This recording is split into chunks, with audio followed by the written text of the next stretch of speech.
All right, here are some helpful suggestions when you go to make your final draft of your Pedigree project on Word. What I would first do is I would change the page layout to landscape, so that way you have a little bit more space, and then also zoom out a little bit so you can see the area that you're working with.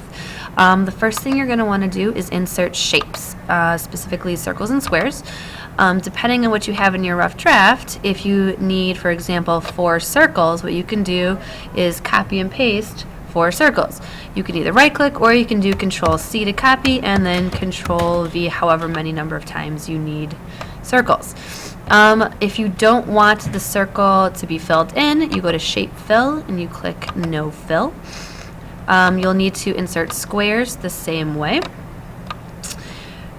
Move them around wherever you need them. If you want to connect them with a marriage line or a children's line, you click the line. If you hold Shift down as you draw your line, the line will always be straight. Okay?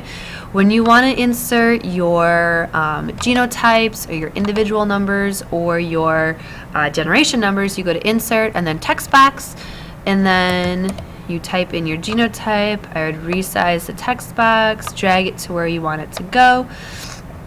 Let me zoom in here for you so you can see a little bit better.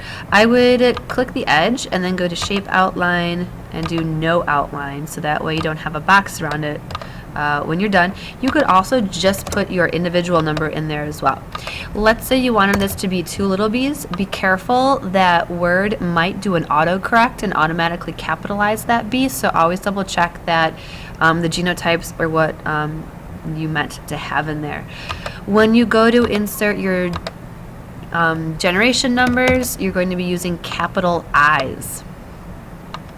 Okay, so if this was generation 1, I'd make my text box, get rid of the shape outline, and then I could actually Control C and Control V and copy that generation number, so that way I could easily do my second generation.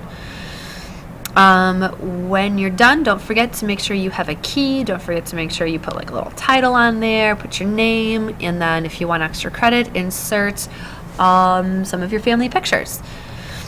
Good luck.